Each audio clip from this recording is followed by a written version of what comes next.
Good evening. I am Senator Kurt Schaefer from Columbia, and please join me in welcoming the Lieutenant Governor of the great state of Missouri, Peter Kinder.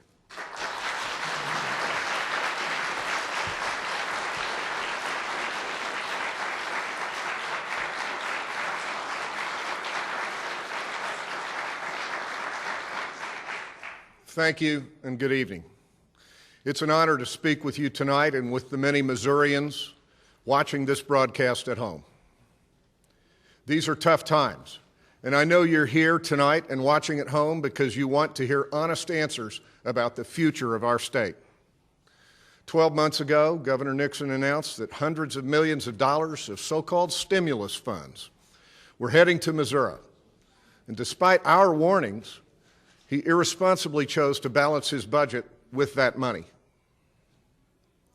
Here we are 1 year later, and due to the governor's failure to act swiftly to address the budget crisis, we now face an even bigger budget shortfall. As for those federal stimulus dollars, the governor has already spent over 80% of that money. You see, we were promised that this money would help put people back to work, but today, our state is facing a nearly 10% unemployment rate, the highest rate in over a quarter of a century. Just days ago, we found out that Missouri lost another 2,600 jobs in December, adding to the thousands of Missourians who've lost their jobs since Governor Nixon took office. Tonight, just like Washington politicians, Governor Nixon called for several new government programs.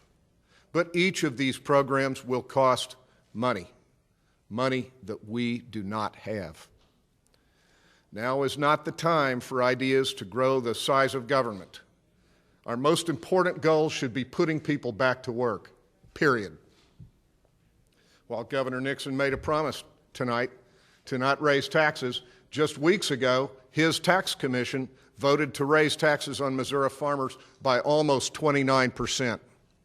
This is a devastating blow to our agricultural producers after one of the worst farm income years since 1945.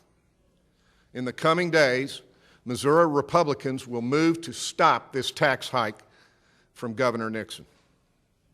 Tonight, Republicans in Missouri will make you this promise: we will not raise your taxes.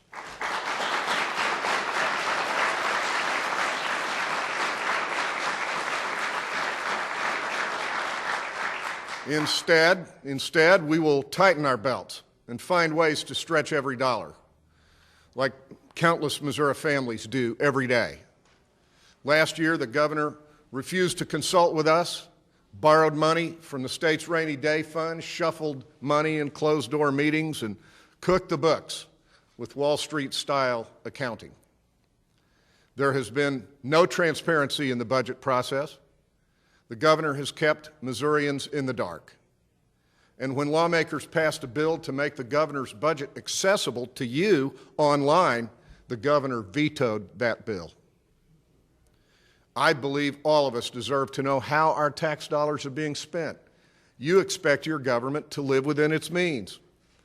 That is a promise you have from your Republican leaders. It's a pledge the governor has refused to live up to. Many of you had to wait until late summer to receive your income tax refunds. Last year, Governor Nixon mismanaged Missouri's budget and literally ran our state into a deficit. Then, after depleting the state's checking account, he used your income tax refunds to fill those budget holes. They claimed it was because of delays in processing, but we later found out we were once again being misled. Your tax returns were not delayed because of processing issues, but rather due to Governor Nixon's huge budget shortfalls. Now, I, for one, do not believe it is acceptable for the governor to sit on the money you are lawfully owed just so he can pay bills. Republicans know that is your money. So, in the coming days, Republican lawmakers in the House and Senate will file a joint resolution telling Governor Nixon that we expect him to return your money to you on time. Because how we handle taxpayer money in difficult times says a lot about our values.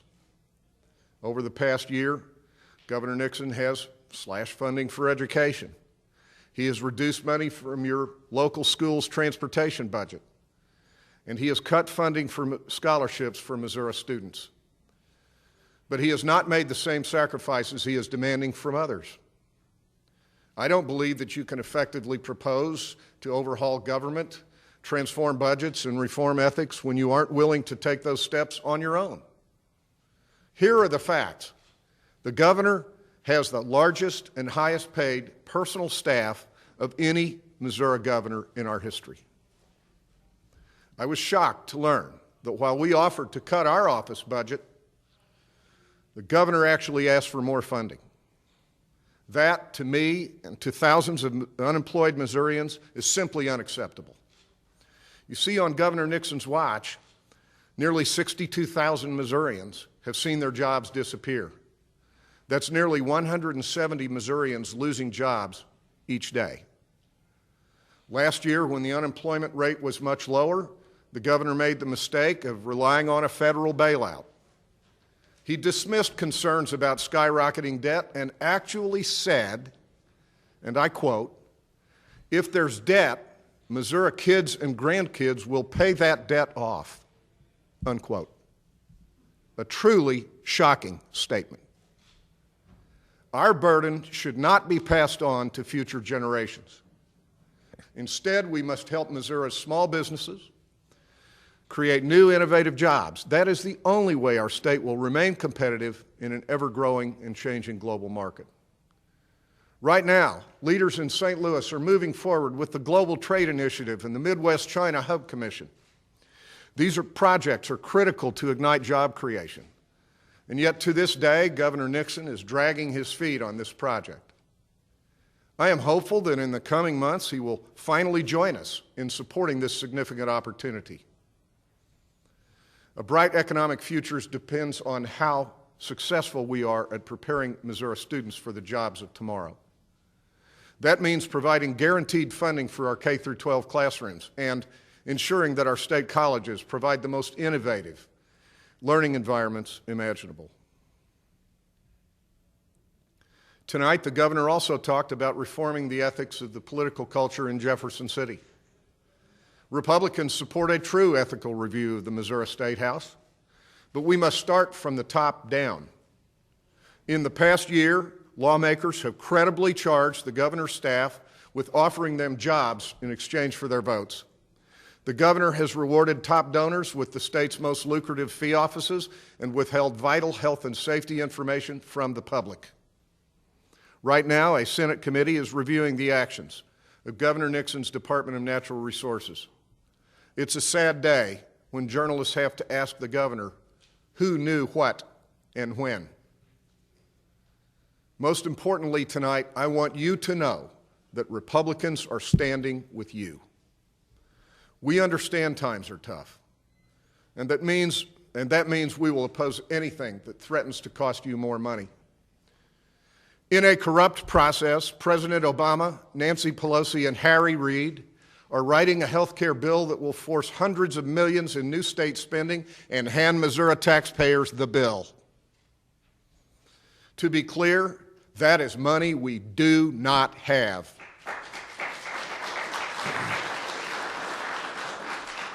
Democrats in Washington intend to pay for their health care extravagance by shifting massive costs to each state. Their bill includes billions of dollars in job-killing taxes on businesses and individuals. But up to this point, Governor Nixon has refused to speak out on this plan. While governors from both parties across America are speaking out on this violation of state sovereignty, our governor remains silent. Governor Phil Bredesen, a Democrat from Tennessee, has said this health care bill is, quote, the mother of all unfunded mandates, unquote. And California Governor Arnold Schwarzenegger, who supported this bill in its early form, has now switched and come out against the bill after calculating the true cost on residents of his state. He may have said it best when he said, what began as a noble health reform effort has become a trough of special interest bribes, deals, and loopholes.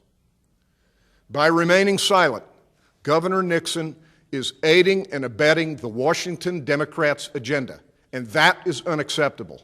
But if the governor will not speak, we will.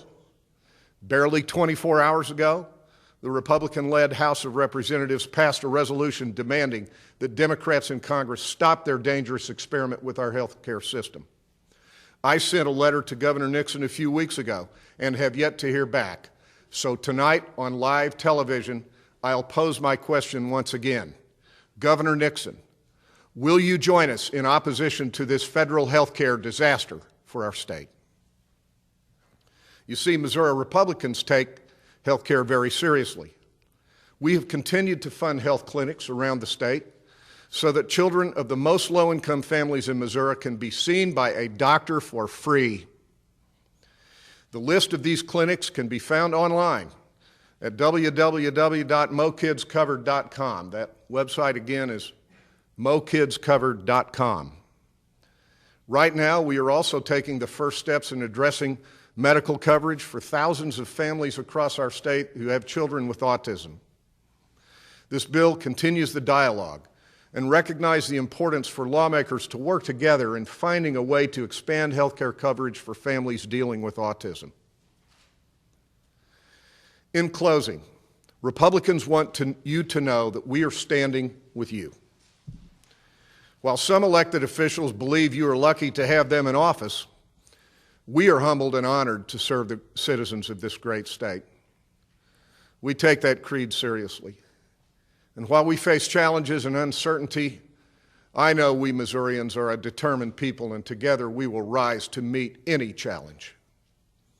You know the value of hard work and strong values. For decades we have defended those values, and tonight I promise to you our commitment is renewed with sincerity and vigor.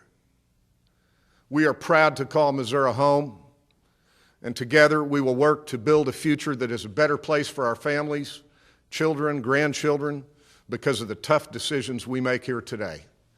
Thank you for listening tonight. May God bless you, and may God continue to bless the great state of Missouri.